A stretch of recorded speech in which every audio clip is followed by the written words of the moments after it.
Buenos días, distinguidos colegas.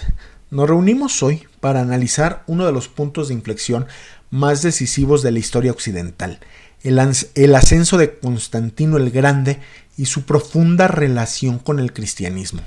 A principios del siglo IV, el Imperio Romano se encontraba en una encrucijada. Gobernado por una tetrarquía diseñada por Diocleciano, el sistema buscaba estabilidad, pero se veía amenazado por tensiones internas y presiones externas. En este contexto, el cristianismo, a pesar de haber sufrido la más severa de las persecuciones bajo Diocleciano, a partir del 303, había crecido hasta convertirse en una influyente red que se extendía por todo el imperio. La historia de Constantino es la de un ascenso meteórico. Hijo de Constancio I, fue proclamado Augusto por sus tropas en Eboracum, la actual York, en lo que hoy es la Gran Bretaña. En el año 306, tras la muerte de su padre, este acto pues fue algo que desafió al sistema tetrárquico y desató una serie de guerras civiles. En este complejo tablero político, Constantino demostró ser un estratega formidable, pero también un hombre consciente del poder simbólico y espiritual. Antes de su famosa conversión, Constantino, como muchos en su época, era un devoto del Sol Invictus. El Sol Invicto. Las monedas acuñadas hasta bien entrado su reinado atestiguan esta afiliación. Sin embargo, la primavera de 312 marcaría un antes y un después en su campaña contra Magencio por el control de Occidente. Se produjo el evento que, según cronistas como Lactancio y Eusebio de Cesarea, cambiaría el curso de la historia. Y entonces aquí podemos ver la efigie del gran Constantino I y las monedas del Sol Invictus. Y entonces aquí podemos ver que Constantino va a ser clave en la historia occidental y la cambiaría para siempre. Bueno, pues nos encontramos en la víspera de la batalla del Puente Milvio.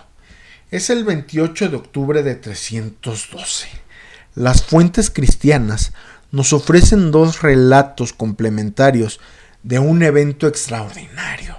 Por un lado, Lactancio, que fue contemporáneo a los hechos, narra que Constantino tuvo un sueño en el que se le instruyó marcar los escudos de sus soldados con el signo divino de Dios. Describe este signo como un crismón, formado por las dos primeras letras griegas del nombre de Cristo, la chi y la ro. Aquí lo podemos ver. Aquí está la chi y aquí está la o. La chi tiene una forma parecida a la X y la ro una forma parecida a una P, pero en realidad no es una P. Recuerden que estamos hablando de alfabeto griego. Por otro lado, el famosísimo Eusebio de Cesarea, escribiendo años después, pero afirmando haber escuchado la historia del propio emperador, relata una visión diurna, una cruz luminosa sobre el sol con las palabras, con este signo vencerás. Sea cual fuere la naturaleza exacta del suceso, visión, sueño o una astuta maniobra política, el resultado fue contundente. El ejército de Constantino, portando el crismón, obtuvo una victoria decisiva. Magencio se ahogó en el Tíber y Constantino entró en Roma como el gobernante indiscutible de Occidente. Este triunfo militar fue seguido casi de inmediato por un hilo legislativo en 313. Constantino se reunió en Milán con Licinio, el emperador de Oriente, y juntos promulgaron lo que conocemos como el Edicto de Milán. Es crucial señalar que este momento no fue el que inició la tolerancia hacia los cristianos. Ese mérito corresponde al Edicto de Tolerancia de Galerio de 311. Lo que el Edicto de Milán hizo fue mucho más allá. Reafirmó la libertad de culto para todas las religiones y fundamentalmente ordenó la restitución de todas las propiedades confiscadas a las iglesias cristianas. Este acto no solo legalizó el cristianismo, sino que le otorgó una legitimidad y un respaldo estatal sin precedentes. Y aquí podemos ver pues una pintura de la batalla del Puente Milvio, y aquí el crismón negro. No podemos entender la historia del cristianismo y por tanto la historia occidental sin estos eventos. Ok, pues bueno, voy a darles una cita de Constantino. Él dijo: cargo sobre mis hombros la tarea de restaurar tu muy santa morada. Y recordemos que en algún momento el emperador Constantino llegó a llamarse a sí mismo el 13º apóstol.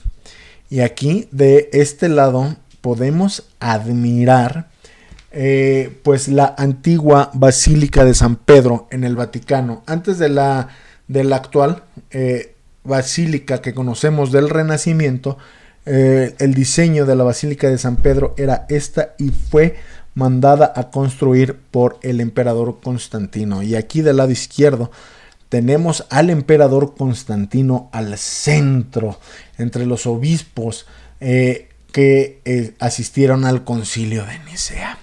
La victoria en el Puente Milvio y el Edicto de Milán marcaron el inicio de lo que se conoce como el cambio constantiniano. Constantino no solo toleró el cristianismo, se convirtió en su gran mecenas y protector. Su reinado inauguró una era de construcción de iglesias monumentales, como las basílicas de San Pedro en el Vaticano y San Juan de Letrán en Roma. Concedió privilegios al clero, como la exención de impuestos, y devolvió las propiedades confiscadas, dotando a la iglesia de una riqueza y un poder terrenal que antes eran impensables. Sin embargo, este patronazgo vino con una contrapartida: la intervención imperial en los asuntos internos de la iglesia. Constantino, como emperador, se consideraba responsable de la paz y el orden, y esto incluía la paz religiosa. Pronto descubrió que la iglesia, lejos de ser un cuerpo monolítico, estaba atravesada por profundas divisiones doctrinales. El cisma donatista en el norte de África fue su primera prueba, un conflicto en el que intervino convocando sínodos en Roma y Arles para intentar resolverlo, aunque sin éxito duradero. Pero la controversia que definiría su legado como árbitro de la fe fue la disputa arriana, la doctrina del presbítero Arrio de Alejandría, que sostenía que el Hijo de Dios era una criatura creada y no de la misma sustancia que el Padre. Esto generó una crisis que amenazaba con fracturar la unidad de la cristiandad oriental.